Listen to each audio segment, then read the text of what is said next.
And I am live. Hello, world of YouTube, or should I say CensorTube. I find it completely hilarious that YouTube went from you can broadcast what you want to say to you can broadcast what you want to say as long as we're not offended by your words. Everyone's offended by something. Has this not registered through the workers of YouTube's heads? Everyone's offended by something. Hell, I'm a musician. I'm offended by Justin Bieber, but I'm not bitching and complaining that he should be off YouTube. Hell, he makes his money that way. It's the only way he makes his money. Once Greta Van Fleet reaches Justin Bieber status, he'll depend on YouTube for his financial income.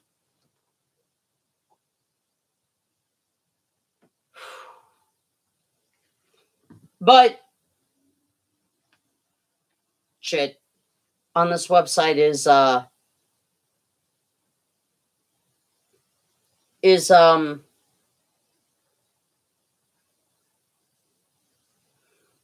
stupid.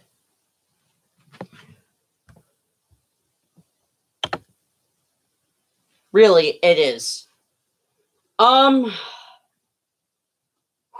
It's very hard to think when it's summer and it's hot where you live. It feels like I'm performing on a stage with a million energy-saving lights that were cheaply bought at a grocery store shining upon me. Yeah, all these theaters that have all these energy-saving lights, they buy them at a fucking grocery store. They buy them at a convenience store because they're too damn lazy to buy them from Lowe's or Home Depot. And yet that would still be too cheap.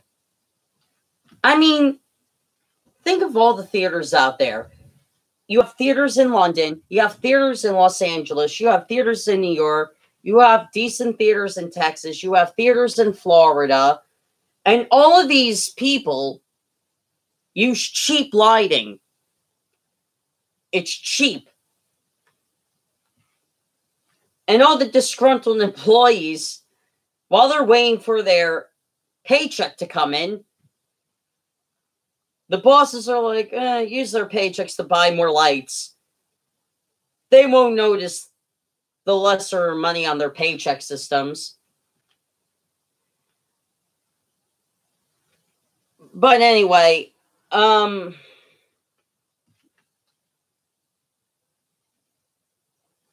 tried stand-up before, and obviously it's very hard because of timing. And you would think a musician would have an easier time doing stand-up comedy because, like music, it evolves with time. But apparently, since I like to sing jazz music and learn to play that style on my saxophone, I take too long, apparently, and I'm like a wine that never loses its flavor, but eventually you'll want to swallow it. But it's hard to do that because if you swallow it, you'll get drunk easy. I gotta stop saying and and in my videos here on YouTube, which I don't make videos on the site that much anymore. It's much easier to spill my scattered brain thoughts onto Facebook Live and delete it right away if I want to. But anyway.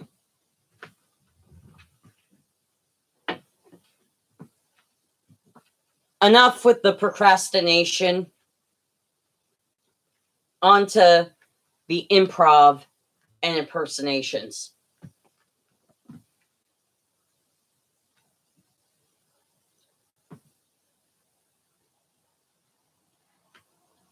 Hello, ladies and gentlemen. Welcome to the Tonight Show. My name is Johnny Carson, and tonight we have a very special guest.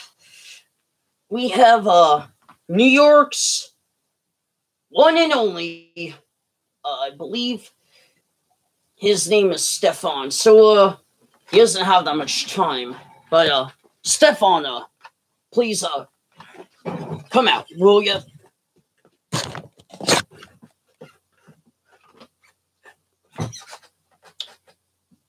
Hello, Johnny. It's a pleasure to be on your show. So, Stefan, now you call yourself New York's event planner, but a lot of people seem to have a problem with your services because you keep recommending adult-friendly places and not family-friendly places.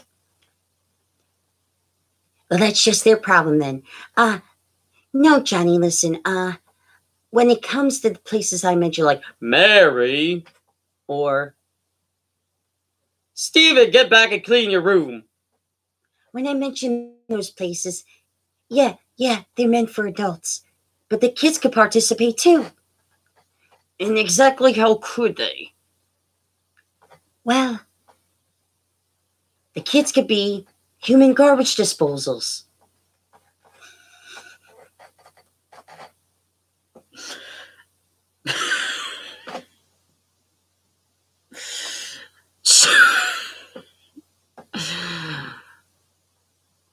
I don't want to ask where that's going.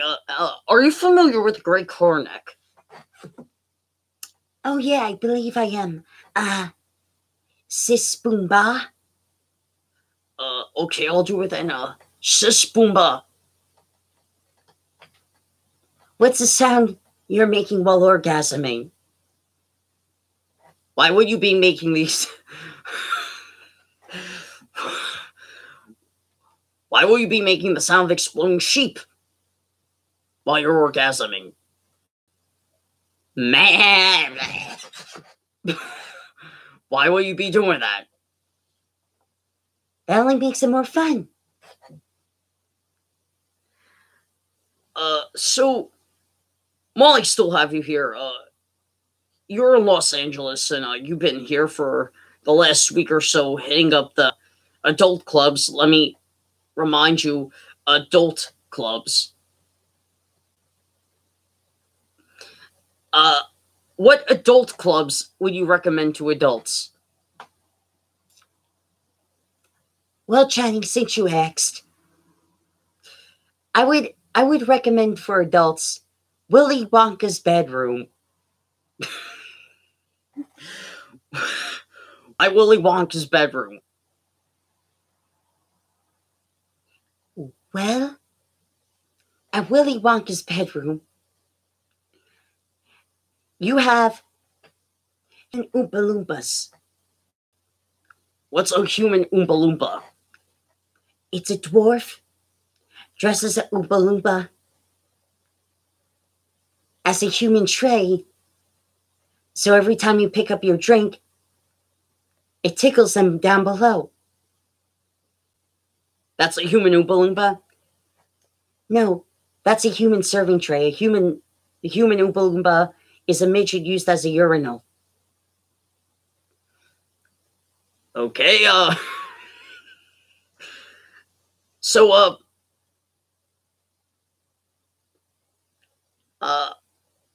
before we go to commercial break, I'm just curious. Have you seen movies recently that you enjoy? Johnny, it's 1973. The only good movie out right now is American Werewolf in London. But films could be worse during this time. Oh, like what? Well, for one, you have Godzilla meets Dracula, a TV movie made in Canada, of all places. Godzilla meets Dracula. That's probably a minute long. Surprisingly, it's an hour and a half.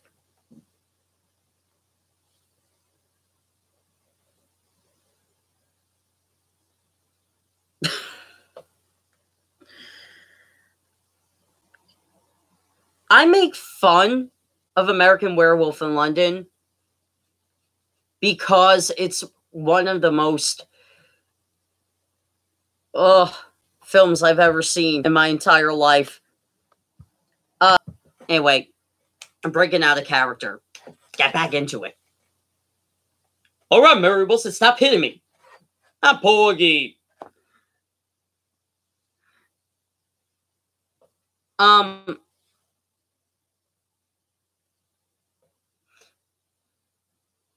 So, Stefan, thank you for being on the show. We'll be right back after these messages by Mrs. Paul's Dildos.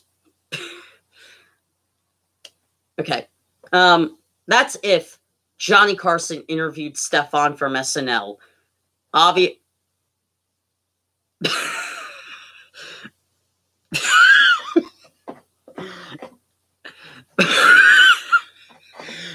Perfect pun.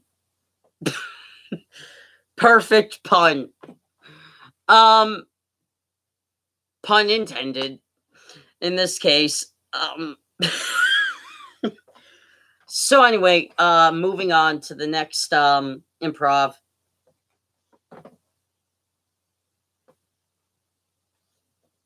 Welcome back to Whose Line Is It Anyway? I'm Colin Mockery, filling in for Drew Carey this evening. As you could see, I'm wearing a wig this time, so people don't make fun of my balding hair. Okay, things you could say about your pet that you can't say about your car. I so wish I could put you down already.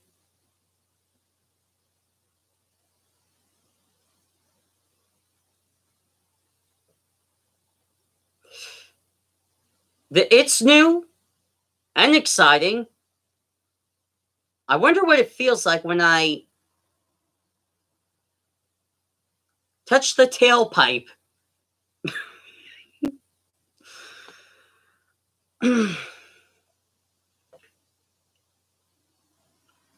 I think my pet has the ability to molest olives. Okay, that was just thrown out there. What a sight to see at the market. A little chihuahua banging a bag of olives.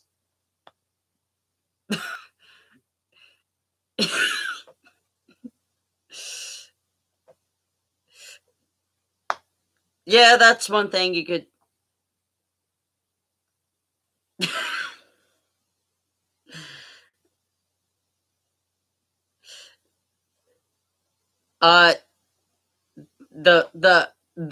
The scene from the hat is things you could say about your pet that you can't say about your car. But okay, we could reverse it.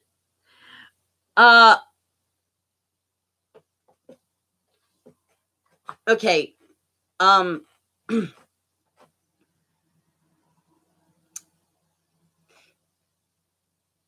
names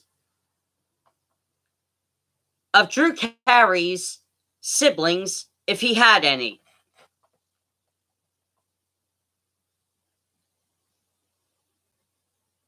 I'm Peanut Butter Carey. I'm Chocolate Carey. I'm the thin one, Carey.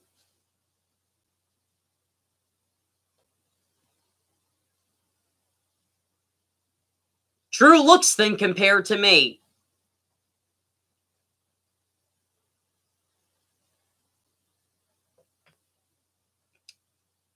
I'm Drew.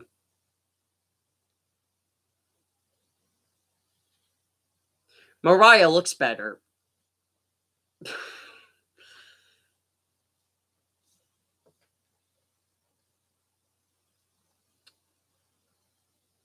And finally, before we go to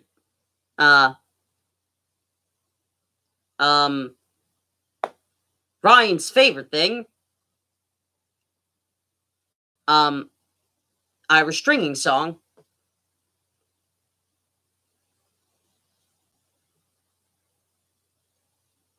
Things Colin Mockery. Fuck you, Drew. Things Colin Mockery doesn't have the ability to do.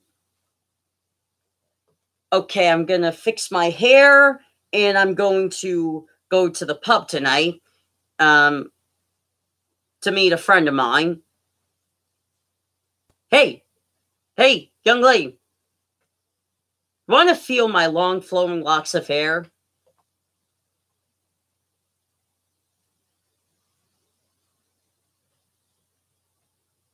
Oh, I could reach that for you.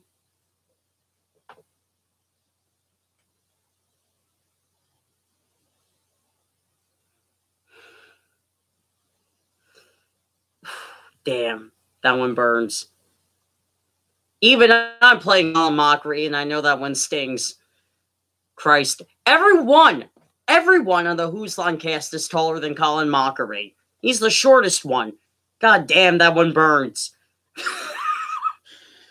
Oh, fuck. I can't think of another one. I think I burned myself. And I made fun, and I burned myself, and I'm short as well. Yay for insulting myself.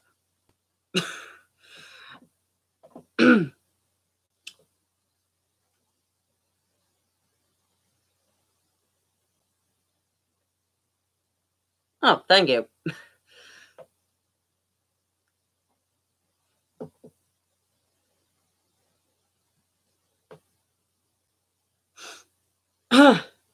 So,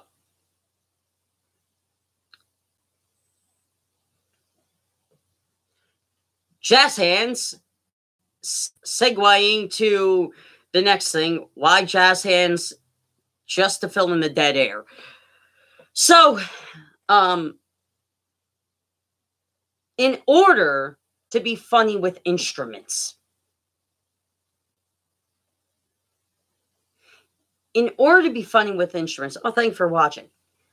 Thank you for subscribing, by the way. To be funny with instruments, you have to know how to play an instrument. Well, instead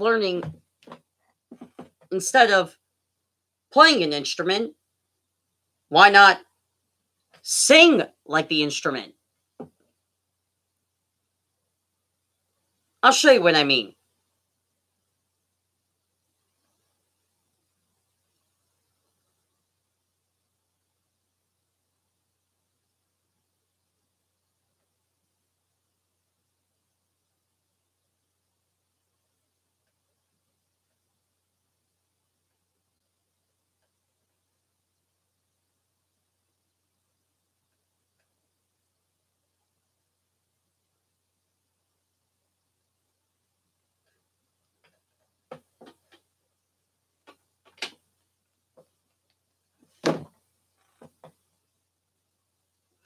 This is what happens when you're not prepared for your next segment.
Anyway, yeah.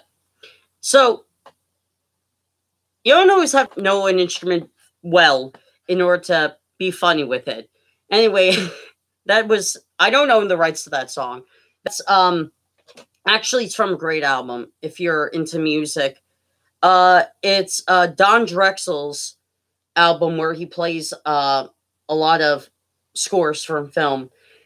And that was Some Enchanted Evening from South Pacific. Fantastic album though. I highly recommend it if you haven't listened to it yet.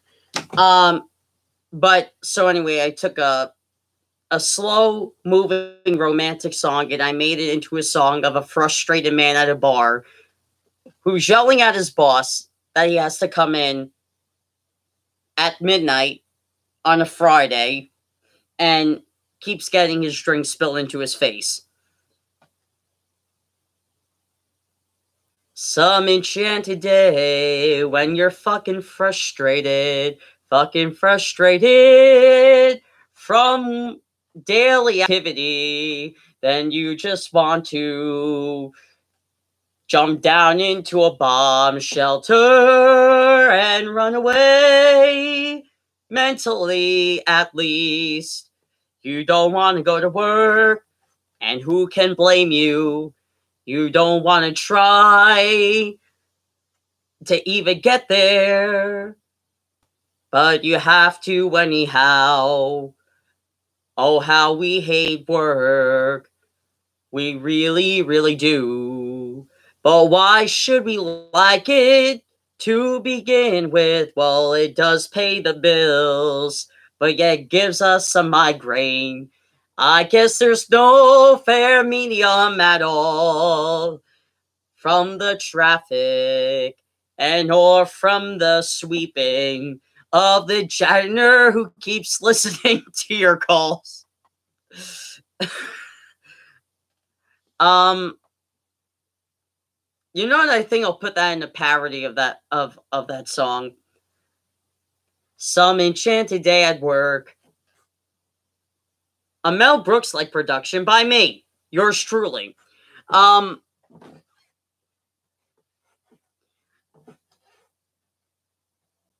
So music is one thing where you could definitely create easy improv. For example,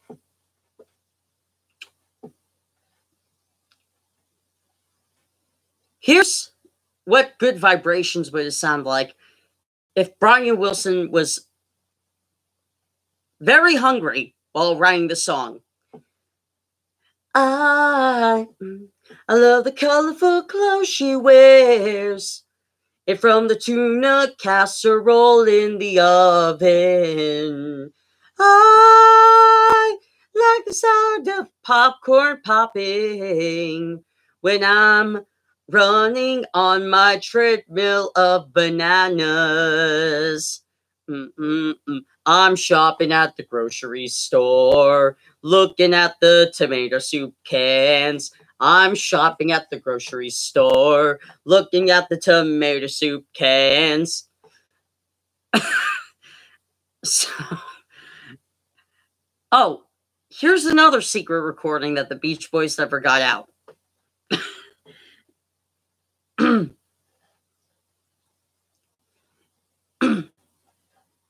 If everybody had a pool across the Nevada state, then everybody be swimming in a water tank.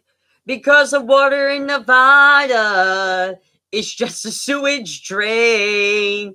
No wonder why the desert is a pleasant place to be. And you'll be sweating in the desert near a cactus.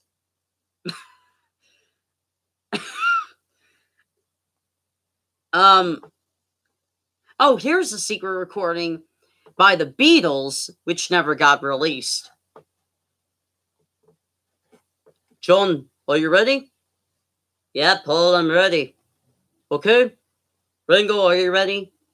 I wrote the song. Ah, that's great, Ringo. We'll put it on the refrigerator. George, are you ready? I'm always ready, Paul. Okay. 1, 2, 3, 4. Hey, Stu, don't make it bad. Put some peppers in your brew. And then the chili won't taste like sweatpants.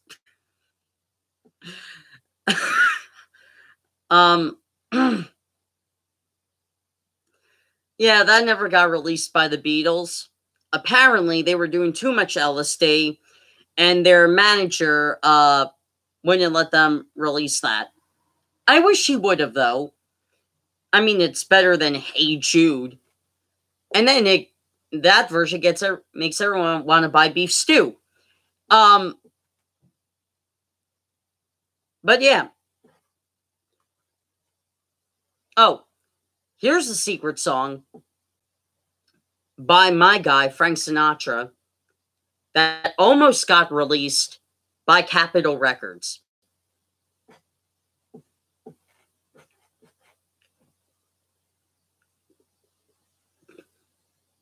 Strangers in the Arctic, frozen like statues, staring at each other. For hours and hours they couldn't move because they were frozen there. Strangers in Antarctica, eaten by penguins and the polar bears of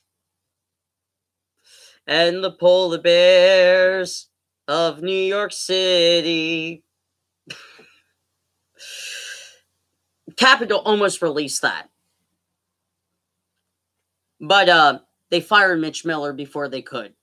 And I'm glad they did. Because that would obviously be one of Frank Sinatra's most comical ones of all time.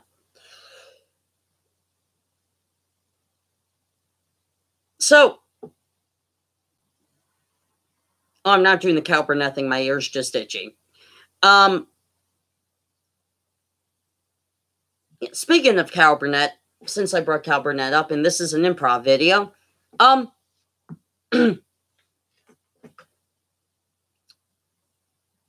Harvey Korman and Tim Conway were best friends in real life, and they were frenemies on TV because Tim Conway would always find a way to crack Harvey Korman up. And thus, I'm going to do an embarrassing one-man show of those sketches. And this video probably makes me look like I escaped the 5th floor of the hospital. I just need to move my chair out of the way. Voila, there we go.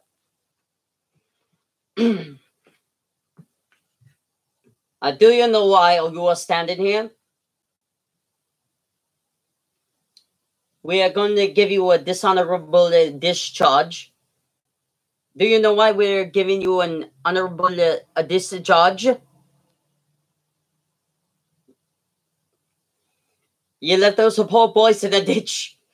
You left those poor boys in the ditch to go to town and sing. I like to sing myself, but there's a time and a place for singing. Do you know when there's a time and a place for singing?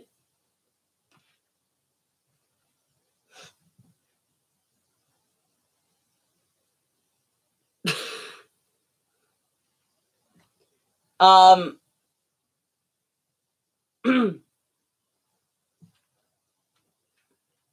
Doc, you gotta do something. You gotta do something about my tooth. It really hurts. Okay. Just sit down in the chair and you're my first patient. I just graduated medical school not that long ago. Let's see, tooth extraction. Grab the numbing needle.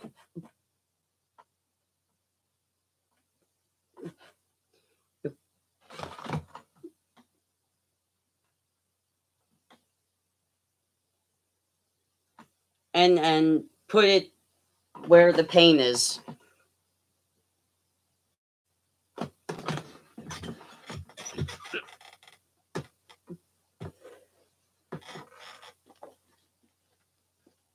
My leg's falling asleep.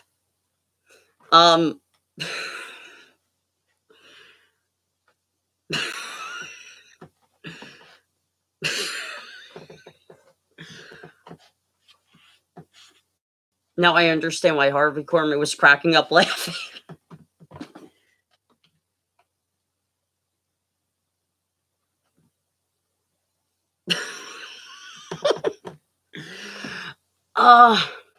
There's one time, and Harvey Korman did reveal this in Bump Up the Lights special, which I still remember, by the way, and I've watched again for the 27th time not that long ago.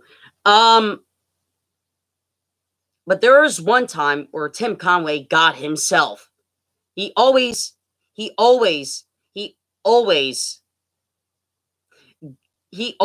got other people, but this time he got himself. They were parodying Jaws, and he was playing Robert Shaw's character. He was playing Robert Shaw's character. And, well, this is what happened. You know, I lost my girl to the shark once. We were on the boat in the middle of the ocean, and dove right in the water for a swim. And the shark picked her off right there. She would have survived if she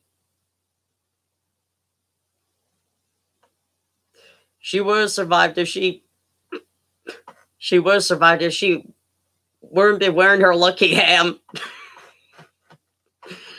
Oh, the Siamese elephants one. It's one of my favorites too. And this is for the people that had not seen this particular episode.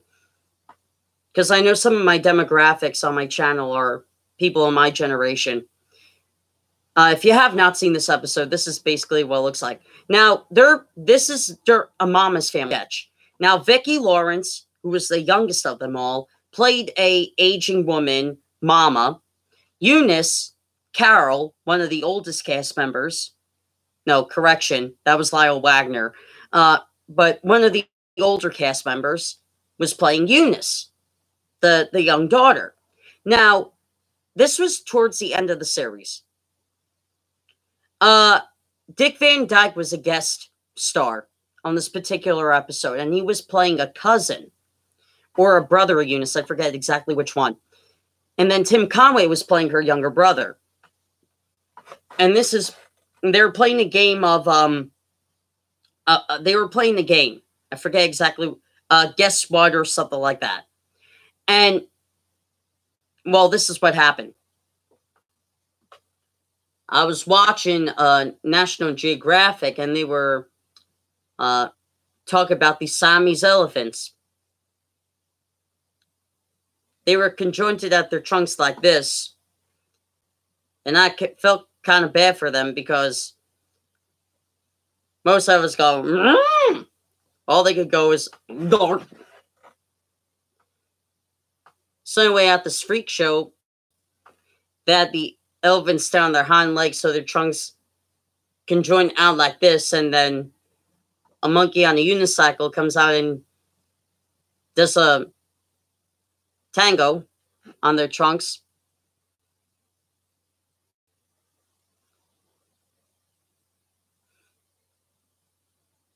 And then Mama after that says, that says something. It was censored, but this is what she's saying.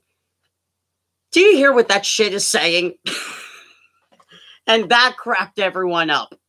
That cracked everyone up.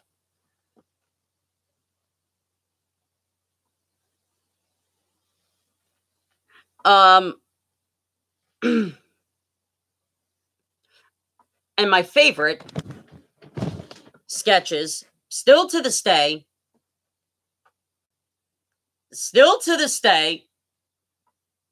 is Mr. Tudball and Mrs. Swiggins. Actually, that was one of the first episodes I watched on TV Land years ago when they showed the Cal Burnett show on TV Land. I'll give people an example. Once again, for people in my generation who have never seen the Cal Burnett show, buy it on DVD, watch it on Antenna TV whenever you can. Well, buy it on DVD if you want to see the full show. They only give you half an hour and they cut half the sketches, but that's besides the point. So they would have Cal Burnett as Mrs. Wiggins. Now, Cal Burnett is 5'7". She's an inch taller than I am. And she's about the same weight I am. So we're about the same body build. Now, however, Carol has the same ass as I do, which is none whatsoever. So Bob Mackey, who designed all the clothing and all the costumes for them on the show, made her a skirt that fit perfectly around her waist. However, it was a little baggy in the back area. Why is it baggy? No ass. And she said, Bob, I think you need to tailor this a bit because it's not fitting. And he's like, no. And he's like, well, put your back into it. And this is how the Mrs. Wiggins walk came to be, because that was the only way it would stay on. And so anyway, you have the ditzy blonde Mrs. Wiggins with her pointed nails all over the place. And then you had Mr. Tudball, who I'm actually thinner than Mr. Tudball, but Tim Conway and I are the same height. But anyway, so Mr. Tudball, and he had a real bad toupee on. You could tell it was a bad toupee. You could tell it was a really, really cheap toupee he had on.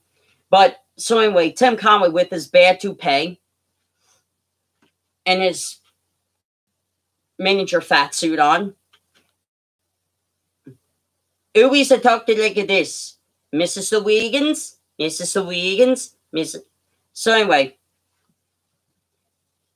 here's a light recreation of a particular sketch. Okay, so Mr. Tudball, hello. So Mr. Tudball, it's all set up. Hey, that's a good. Now, how does this work? Well, see, all your secretary has to do is press the button underneath the desk here, and then your office door opens. Okay?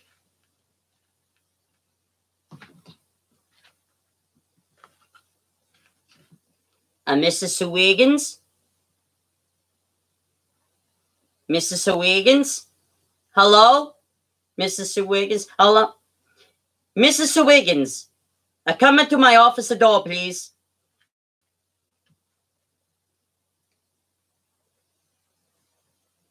It's locked. It's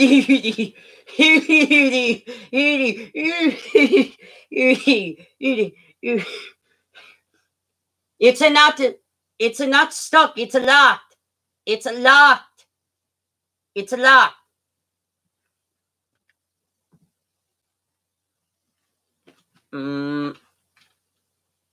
Mrs. Wiggins, the door is locked. It's a new security system that I got installed. I don't want anybody in my office that does not have one of these badges. Now, let me into my office. Okay, I'm gonna say this again. Now, watch my lips.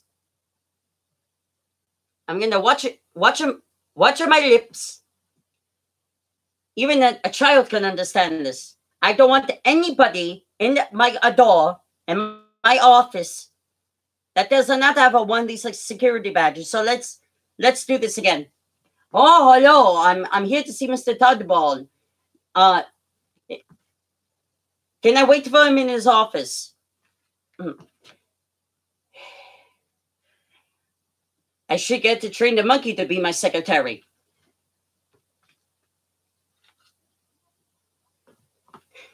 Never mind, never mind. Let me in my office.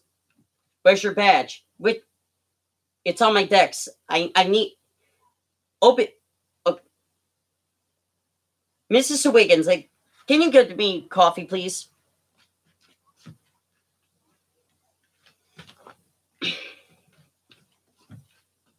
Now all you need to do is just to get my badge, and then I can get into my office. Hello? It's cold in here. And then Mr. Tubball's out on the windowsill. But, window ledge. But yeah. So it's such a classic sketch. And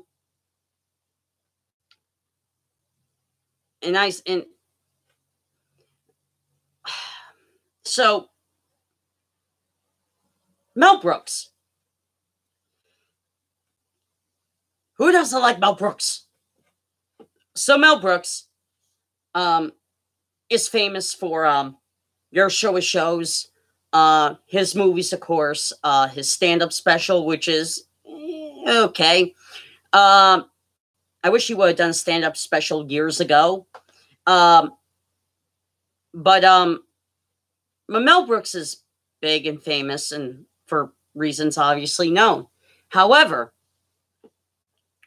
there's a scene in a Mel Brooks film which is one of my favorites.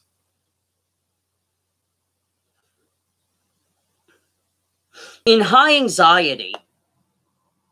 Hi, Muscow. In High Anxiety.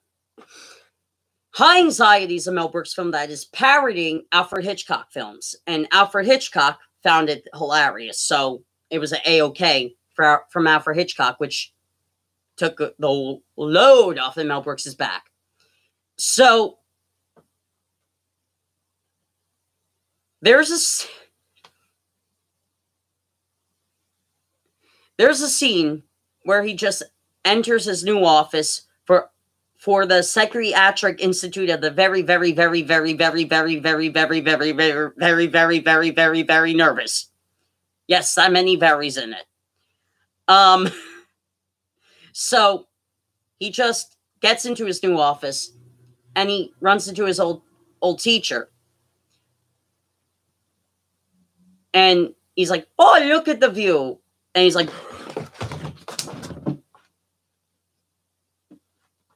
"What's wrong? What's wrong?" "Oh, you suffer from high anxiety. Quick, next week you come into my office and we'll make an appointment." And then he's calming down, settling his books while he's having this panic attack. But that's not the best scene in it. The best scene is where they're parodying the birds. This is where it's one of the funniest scenes in the film, hands down. So Mel Brooks' character is making a call, and he's seeing all these birds on the telephone pole line, and he's like, "I'll call you back from my office." And then he's running away from them, and all these birds are shitting on him. He's getting shit on by these tons of birds.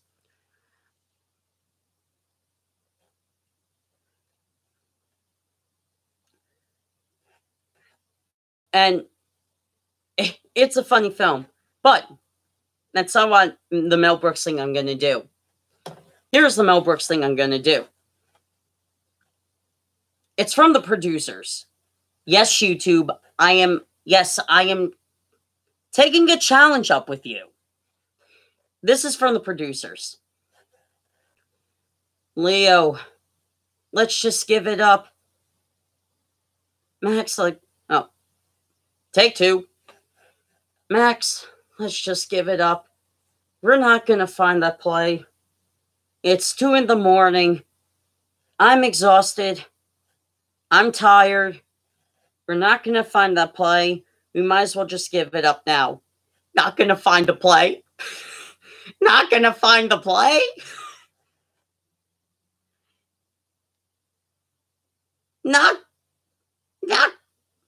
Not going to find the play. Bloom, bloom, glorious bloom. Look at it. Smell it. Kiss it. Look at it.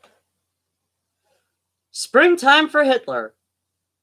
A love story to Adolf and... Oh my God. Oh my God is right. And that's the most generous thing to say. We'll open this and we'll be closed by page 4. Max, we can't possibly do this. We'll get arrested by the New York Authority. Bloom. It's our ticket.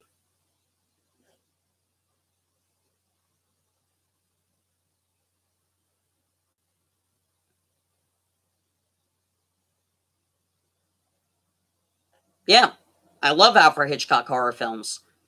I love Hitchcock's horror films, and I also love the Universal monster films. In fact, I have The Mummy, Dracula, and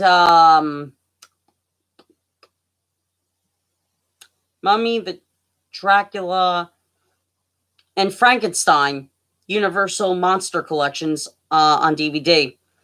I found all those 3 collections at FYE. Oh, they're classics. Universal, great company that released all those films. They did Hitchcock ones. In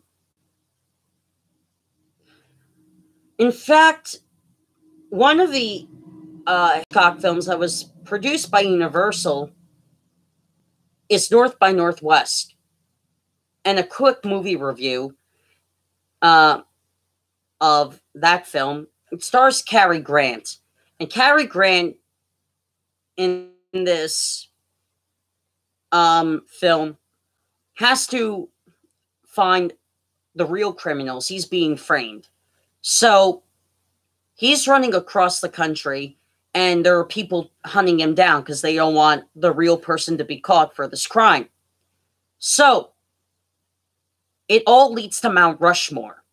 But during that whole time, though, it's such a edge-of-your-seat story. And Cary Grant has a phenomenal part in it.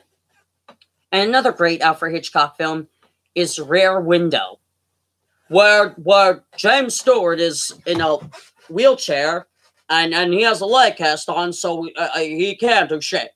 So he's sitting in his leg chair, being an old peeping Tom, and he has his binoculars right to the window, but he's seeing domestic violence going on, and so the husband tries to kill him, and I love the film, but it's so goddamn unrealistic. He's in a fucking leg cast, in a wheelchair. He's confined to his fucking room. He has binoculars on. How the fuck he escapes from being murdered is beyond me. Is really fucking beyond me. Still to this day, I can't explain the fucking ending. It's like some mystical miracle from a realm of I don't know where just comes out of the blue, and he walks. And if you have never seen this film, this is how it ends. And I'm going to recreate how it ends. So he's in his wheelchair with his cast on. And then this guy comes in with a knife. And so miraculously, he gets the ability to break, to swing himself. And no, this is not an exaggeration. This is exactly how the film's final ending scene is. He gets enough energy to do this and to grab his cane. It starts whacking the shit out of the guy with his cane. No shit, that's how the movie ends.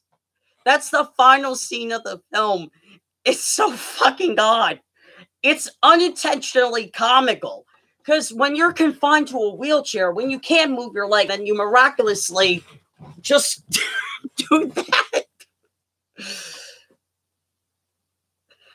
I'm sorry, I have to spoil the ending because it's so fucking stupid how it ends.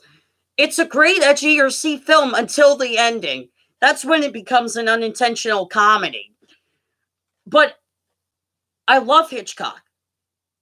But that ending, really? Really? That's something you would see in a Mel Brooks film. And actually Mel Brooks did parody that weird ending of Rare Window. He did parody that. It you really have to pay close attention, but it's paradise. I think I created a new word, but there's a parody of it in the movie, High Anxiety.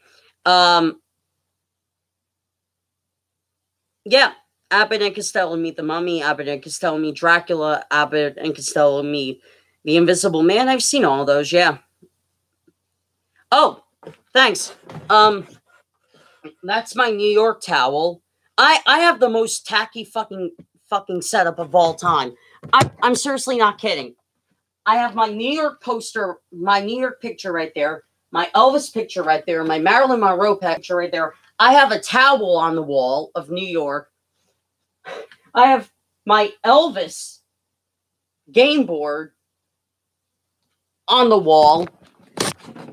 It's like a different time period.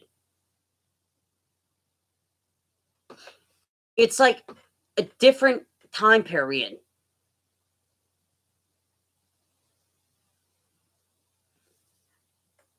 In my room. Like, it's 2018 when I leave my house, and it's 1978 when I enter my room.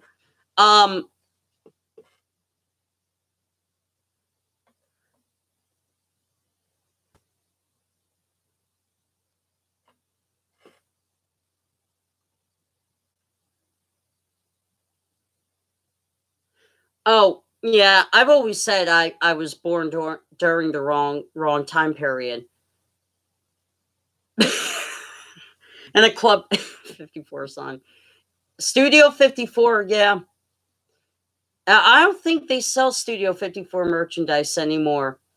I mean, if you could find it, that's a fucking rarity. But I used to have a disco ball, like, as a kid.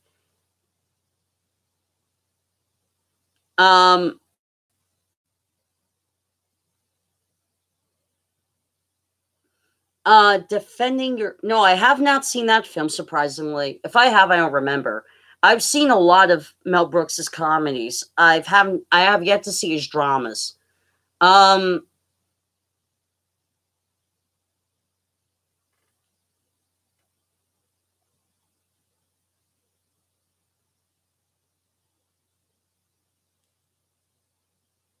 I'm a huge Elvis fan too. I'm a huge Sinatra fan as well. Yeah, I wish I was born in the 1930s, and I'll tell you why. I wish I was born in the 1930s because in the 1930s, I would have been around 10 years old by the time Sinatra would have been big, or at least starting out, and I would have been in my 20s to see Elvis get his start, and I would have lived to see both of them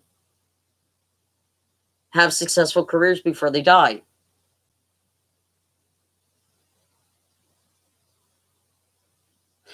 I know it was the Depression era, but people always are...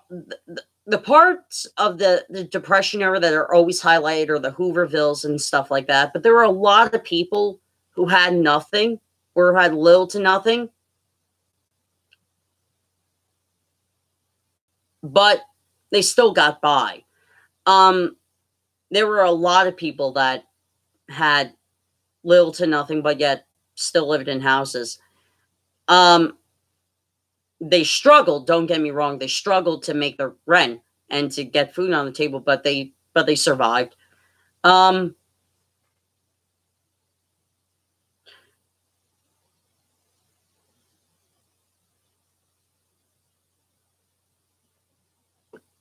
um Actually, I do have a couple of film recommendations that I would like to bring up.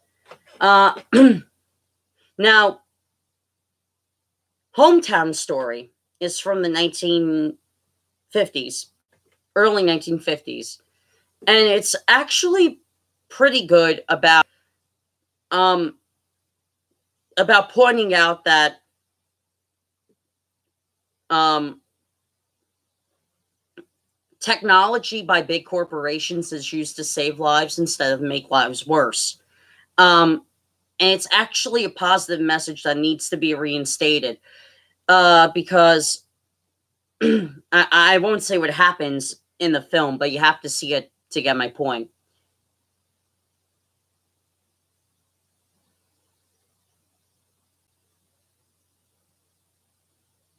No, no, it's ironically same name, but no, it's a different thing altogether. Another great film is with Sinatra in it. It's a black and white film called Suddenly. Now, this came out in 1940 something, and this was a pretty risky film for Hollywood to make at the time, because it dealt with the plot line of the storyline of assassinating the president of the United States. Now, Frank Sinatra, um, this was a big role for him. This was his first main lead role before From Here to Eternity. And he's really good in this film. And I highly recommend watching it if you have not yet seen it. It is a fantastic film, and it does keep you at the edge of your seat while you're watching it. Another great film, ironically,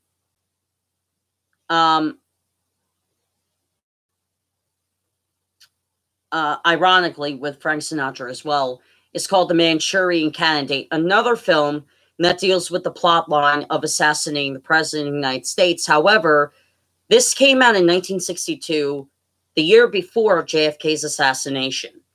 And there's rumors that because of JFK's assassination, Sinatra hid Suddenly and The Manchurian Candidate from public view, because he felt guilty that Oswald was inspired to kill JFK from these films. Well, those are just rumors and they're not true. The truth is, Suddenly, Sinatra had co-ownership of it, but eventually gave it up in 1970 something because he had no desire to have ownership of the film anymore. So the film was released on television, and then years later, put on DVD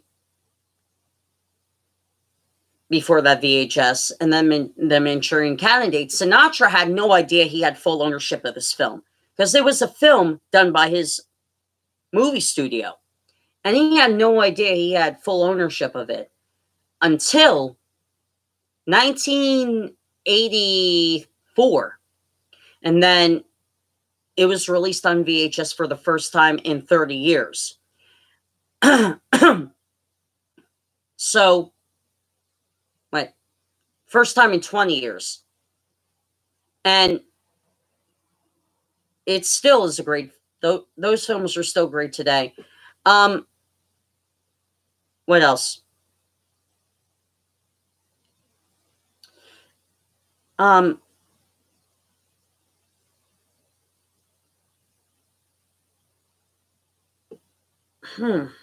Trying to think of other films that I've seen recently that I could recommend.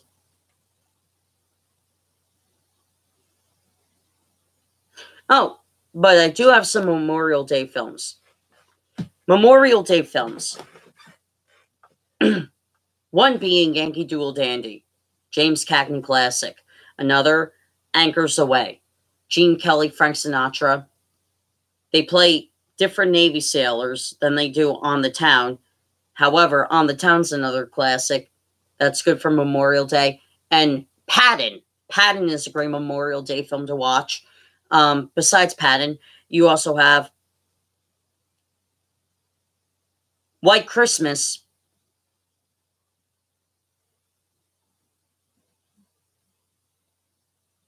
As well. Sunset Boulevard's a good film. I do like that. In fact, I have a book about Gloria Swanson, the actress that was in that film. Anyway, I hope you guys enjoyed the stream. I did the comedy in it and impersonations.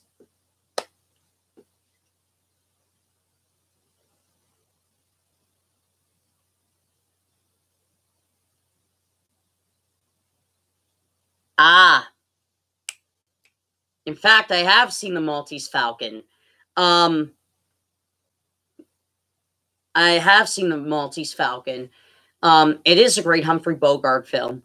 I highly, highly enjoyed it. I enjoy him in that, and I enjoy him in Casablanca. But I do enjoy the Maltese Falcon. I have yet to see The African Queen, though.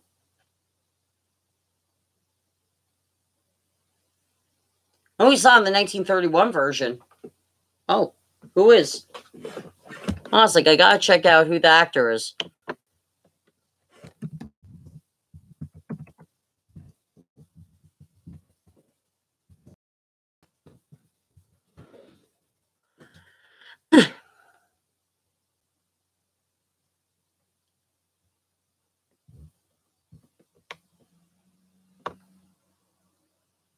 Ooh, okay.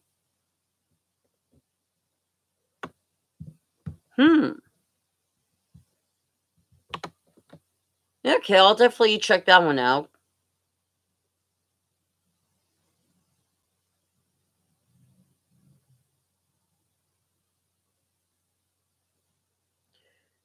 I'll definitely have to check that one out. Anyway, I hope you guys enjoyed the stream. See you next time.